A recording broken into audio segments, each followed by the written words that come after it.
Muitas pessoas têm tido seus sonhos destruídos pela falta de confiança absoluta em Deus. A Bíblia está repleta de exemplos de grandes sonhos cumpridos para a glória de Deus. Encontro com a Palavra é um programa escrito pelo Dr. Dick Woodward e narrado por Pastor Edson Bruno. Ouça e descubra verdades que lhe ajudarão no seu dia a dia. Com você, Pastor Edson Bruno.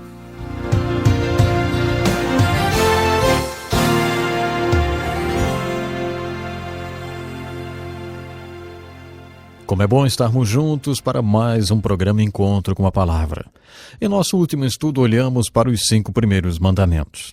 Os primeiros 4 mandamentos têm a ver com o nosso relacionamento com Deus. Vocês não terão outro Deus além de mim. O segundo mandamento nos proíbe de fazer qualquer imagem de escultura, nem alguma semelhança do que há em cima nos céus ou na terra que seja como imagem de Deus. O terceiro nos proíbe de usarmos o nome de Deus em vão. O quarto nos ordena a separar tempo para adorar a Deus e para descansar. E o quinto mandamento nos ordena a honrarmos os nossos pais, e esse mandamento vem com uma importante promessa de que, se realmente fizermos isso, teremos uma longa vida na face da terra. O próximo mandamento está na tábua horizontal. São os mandamentos que tratam do nosso relacionamento com aqueles que nos rodeiam. Estes mandamentos no plano horizontal são, primeiro, não matarás. Isto não significa literalmente não matarás, porque há lugares na Bíblia onde Deus ordenava o seu povo a matar. Seja quem for que derramar sangue do homem, seu sangue será derramado. No capítulo 9 de Gênesis, Deus disse a seu povo que tem um tempo para matar. No Novo Testamento, no capítulo 13 da carta de Paulo aos Romanos, vemos que a lei oficial deve ser cumprida. Caso contrário, a espada não será usada em vão. Paulo diz que se você quiser se dar bem com o oficial da lei, então obedeça a lei. Dessa forma, ele não será nenhum problema para você. Mas se você desobedecer à lei, então realmente podes temer por tua vida, porque ele não trará sua espada em vão. 3 vezes ele diz isso. Enquanto ele estiver usando a espada com você, se você desobedeceu, ele será um ministro de Deus. Nos dias de hoje, aquela espada que Paulo fala pode ser uma 9mm automática, vamos dizer assim. Se você estiver roubando um banco e um policial atirar em você, ele estará sendo um ministro de Deus. Paulo nos diz que Deus estabeleceu a lei e a ordem. A lei que Deus estabeleceu é a presente expressão, a ira de Deus contra o mal. Então, de acordo com as Escrituras, o criminoso deve temer o oficial da lei. Então, dessa forma, você pode ver que o 6º mandamento não diz literalmente não matarás. O espírito desse mandamento é a vida nas mãos de Deus. Deus deu a vida e somente Deus pode tirá-la. Os sofisticados sistemas da moderna medicina, que podem prolongar a vida em certos casos, levantam uma questão sobre esse 6º mandamento. Nossa definição é que isto está cada vez mais e mais vago. Na verdade, este é o princípio que deveremos sempre manter em perspectiva. É a prerrogativa de Deus dar e tirar a vida.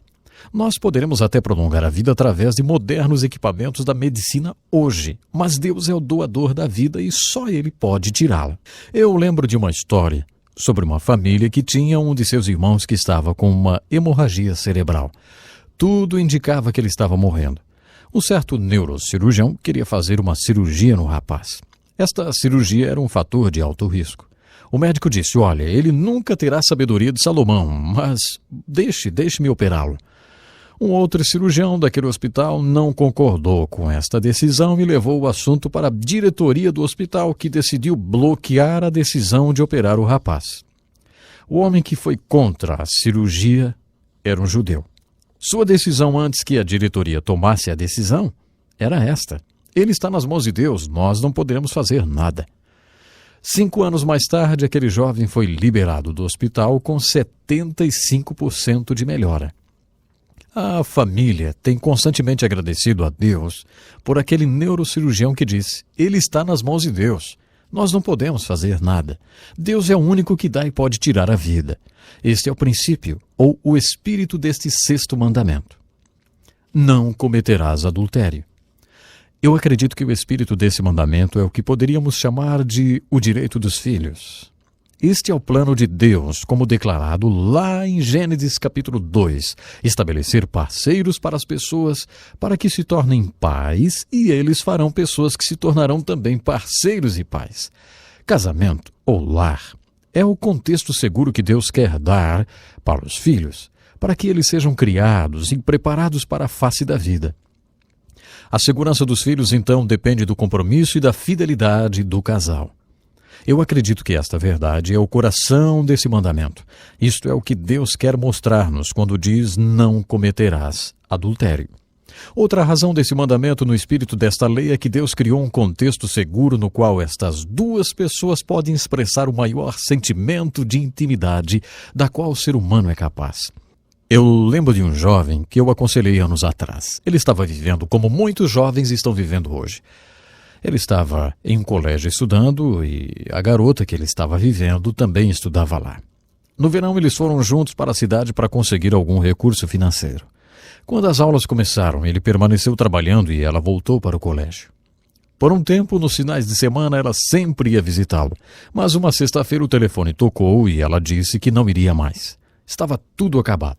Bem, naquela sessão de aconselhamento, chorando e choramingando para mim, aquele rapaz disse: deveria existir alguma garantia quando estamos nos entregando para um relacionamento ou um sentimento como esse. Deveria haver alguma estrutura, disse ele. Bom, aí eu falei: exatamente isso eu estava querendo dizer a você, rapaz. Veja o que a Bíblia ensina.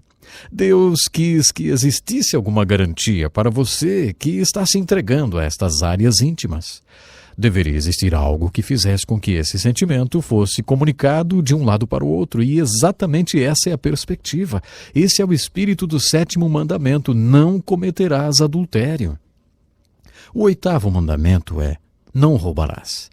O espírito desse mandamento é Deus, um Deus de ordem. Baseado na graça do Senhor e no nosso semear e colher, acumulamos certos ativos na nossa vida. Lembre de Abraão. Ele disse que não levaria sequer um sapato da cidade que ele conquistou. O que ele queria era resgatar o seu sobrinho Ló. Ló tinha sido feito prisioneiro e Abraão o trouxe de volta. Abraão recusou qualquer espólio de sua conquista para que nenhum homem viesse dizer: Abraão se tornou rico com o que não era dele, hein? Abraão acreditava que Deus tinha provado a ele já há muito tempo que ele é o Deus de todas as riquezas, e na graça de Deus ele semearia e colheria. Quando você rouba, você viola a ordem de Deus. O próximo mandamento é: não dirás falso testemunho. Este é um mandamento que eu acredito não o temos observado como deveríamos. Muitas pessoas têm dito: não é permitido que conte uma grande mentira, mas uma pequena mentira, isso está tudo bem.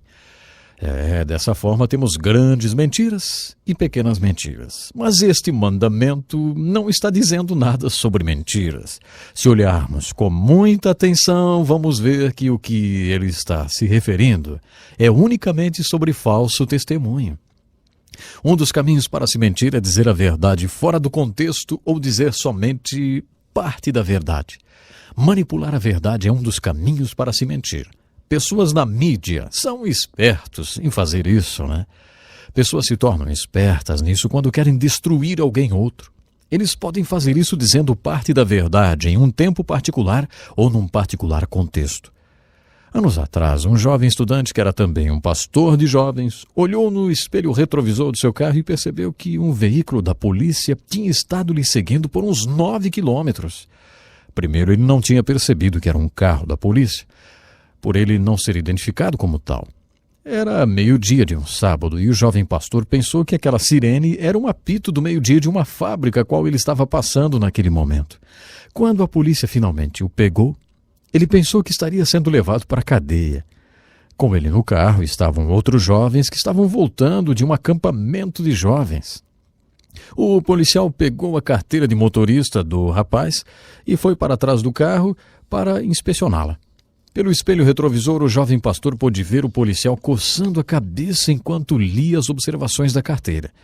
Finalmente, o policial veio até ele e disse: olha, você tem que admitir que estava em alta velocidade, mas eu não vou fazer nada a você porque eu conheço seu pai, hein? Pior de tudo é que o jovem pastor tinha certeza absoluta de que o policial não conhecia o seu pai. O seu pai não era daquela região, era de muito longe e nunca tinha estado naquela área. O policial pensou que conhecia o pai daquele jovem pastor. Agora, aquela era uma situação ética. O que o jovem pastor deveria fazer? Ele não tinha tido o curso de ética ainda, então o jovem disse: O meu pai realmente é um grande homem. Claro, isto era um testemunho verdadeiro, porque o seu pai realmente era um grande homem. Mas, como pensar sobre isso depois? Onde estava realmente envolvida a ética? Nesse caso, ele percebeu através daquela situação que você pode violar esse mandamento não dizendo nada.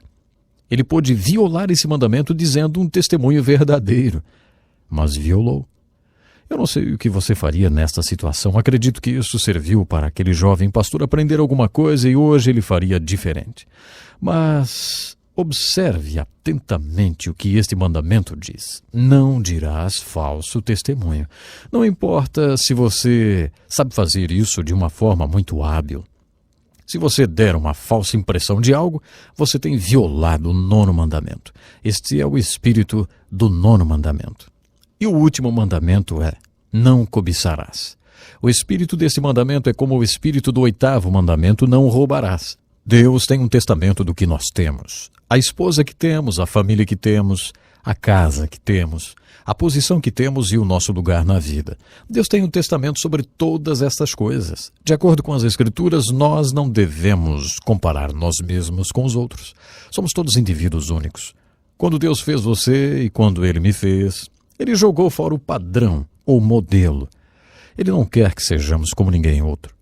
Ele não quer que outro seja como nós. Então, se isto é verdade, nós não poderemos comparar nós mesmos com os outros e nem desejar ou invejar o que os outros possuem.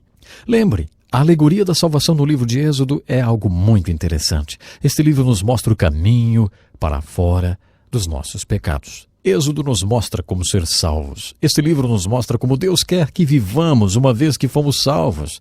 É exatamente por isso que Deus nos deu tantas leis no livro de Êxodo. E então, finalmente, Deus mostra-nos no livro de Êxodo como um santo Deus quer ser adorado por aqueles que Ele tem salvado. Eu oro para que, como temos pesquisado o livro de Êxodo, vocês possam entender, primeiro de tudo, salvação e libertação. E então que você possa experimentar também salvação e libertação da escravidão do pecado. E então eu creio que pela pesquisa no livro de Êxodo você entenderá algo que envolve em ser um libertador, ou um instrumento através do qual alguém outro também poderá ser liberto, ou salvo da escravidão do pecado. Acredito que é exatamente isso que o livro de Êxodo é. É verdade, o nosso tempo é muito precioso e passou rápido. Se você quer saber mais sobre como ser liberto do poder do pecado, nos escreva. Nós temos algumas literaturas que vão lhe ajudar. Bom, eu gostaria muito de ter você no nosso próximo programa. Até lá, então. Que lição importantíssima. Obrigado, pastor Edson Bruno. Prezado ouvinte, coloque em prática o que você ouviu aqui. Sem dúvida, sua vida será grandemente abençoada. Este é um estudo escrito pelo Dr. Dick Woodward, na voz do pastor Edson Bruno. Escreva-nos e solicite o material. Nosso endereço é Encontro com a Palavra, Caixa Postal 2011, CEP 89201-970, Joinville, Santa Catarina. Até o nosso próximo encontro com a Palavra.